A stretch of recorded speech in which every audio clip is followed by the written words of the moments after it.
TaxAct knows filing taxes can be confusing, so we have live experts on hand who can help answer any questions you may have.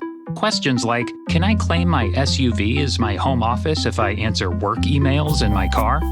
If I adopted 12 dogs this year, can I list them as dependents? And, am I doing this right, or am I doing this very, very wrong? Our experts have the answers to those questions and many others. TaxAct. Let's get them over with. Listen, all you New Yorkers. Excuse me, taxi. Okay, man, we're looking around. This is the 77 WABC minicast. Hey, we're doing absolutely everything we can. We have a national deployment office force, and we've fully depleted that. So at this point, we're fully stretched, and so frankly, there's not much else we can do. As the weeks continue, if this continues, it's not hyperbole to suggest that we may have to quite literally shut down airports, particularly smaller ones, if call-out rates go up and we can't. A lot of these officers can't afford to come in. I talked to one officer this week. She's a single mother, and she has a special needs child, and she can't afford to pay for her special needs child's childcare. So again, I believe it's frankly unconscionable that we have Senate Democrats that are playing, they're holding our folks' financial livelihood hostage over political games, political partisanship. So we really need to get back to normal order. But you're right. At the end of the day, the best tool we have is to say no more dollars for this war that's making us less safe. And so I've been very clear. I will not support money for this Trump war. And there you have Democrats, two different cases. One, of course, the continued partial shutdown of the government. They don't care. And the other, Chris Van Hollen, who likes to sip drinks with terrorists overseas, alleged terrorists, declaring he wants to defund the war. He wants to defund the war in Iraq. Never mind. It is Tuesday. It is St. Patrick's Day. It is Tuesday. Most notably, rush hour. My friends, welcome. Fastest hour in American media. And there is so much on the table. The Save America Act. Send America. The Save America Act is on the floor of the United States Senate. I'm not holding out hope that it's going to pass. I'm going to be very frank with you. I just don't. Republicans, you already have, in the case of the SAVE Act, two Republicans that have already signaled they're going to vote no. One would be Tom Tillis, who is doing his best to be the new John McCain.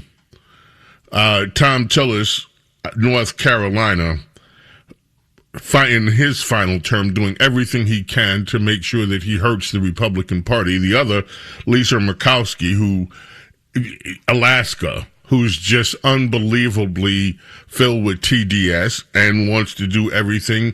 If Trump wants it, she doesn't. And Lisa Murkowski is another one. AP has a story today. What's in the voting bill that Republicans are pushing to the Senate floor?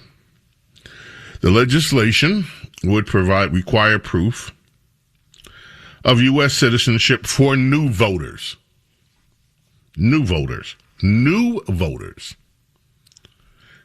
And has become a rallying cry for President Donald Trump, who claims that the passage of the bill will guarantee the midterms. Now, keep that in mind. This is for new voters. They're going to have to show up. Yet Democrats are saying that millions and millions and millions of people are going to be hurt by it, as if millions and millions and millions of people that don't vote already are suddenly going to flock and start voting. Millions and millions and millions. Federal law already requires voters in national elections to be U.S. citizens, but legislation would lay out strict new requirements for voters to prove their status. Democrats are uniformly opposed to it. They expect to block its passage through the Senate. They say the legislation would disenfranchise millions of American voters who don't have birth certificate or other documents readily available. Both Republicans and Democrats who would be newly registering to vote. How's it going to disenfranchise millions? Okay. Against the long odds of success, Trump has been pushing Senate leader John Thune to move ahead with the bill. Suggested Republicans eliminate the filibuster or find another workaround to pass it. Thune says, we don't have enough support to do that. Instead, Republicans plan to hold an extended debate on the bill for a week or more in an effort to try to appease Trump, to appease him, and make Democrats defend their position. So this exercise, according to the AP, is also they can appease Donald Trump. It's not going to work, because if they don't pass it, they're still not going to pass it. The AP decides to go through what's in it. The Safeguard American Voter Eligibility Act, or the Saved America Act, would force Americans to prove they're citizens when they register to vote, mostly through a valid U.S. passport or a birth certificate. Driver's licenses in many states would not be enough. The legislation says that the identification must be compliant with the new Real ID rules, and also indicate that the applicant is a citizen of the United States, which few state licenses do. Why is this an issue? I'll tell you why. And you won't find the press discussing this, even though many of us already know it. Because some blue states have been playing fast and loose with driver's licenses. That's why. The real identification, the Real ID rules were supposed to go in place after 9/11. And year after year, after year, after year, states ignored them. Certain states, blue states primarily. And at the same time, these states decided they wanted to hand out driver's licenses to illegal aliens. So, you want to know why driver's licenses aren't enough? Look at the shenanigans that Democrats have been doing with driver's licenses. And all this stems back to the Motor Voter Act. And at the time the Motor Voter Act was being discussed, and Carlos, you're in that age group of people, you don't even remember when all this stuff was happening. But those of us that have been following politics for decades remember, once upon a time, you couldn't register to vote in motor vehicle. It was two separate things. Then Democrats came up with this idea of the Motor Voter Act. Motor voter, where if you go in to get a driver's license, they immediately tried to register you up to vote. At the time, Republicans said, you know what, this is going to lead eventually to fraud. They did. I remember this debate. And Democrats, no. No, we're not going to fraudulently try to impact voting through the Motor Voter Act, through the motor vehicles. So what did blue states do next? They passed Motor Voter, and all of a sudden you've got then states say, oh, you know what? Blue states, good idea if we let illegals have driver's licenses.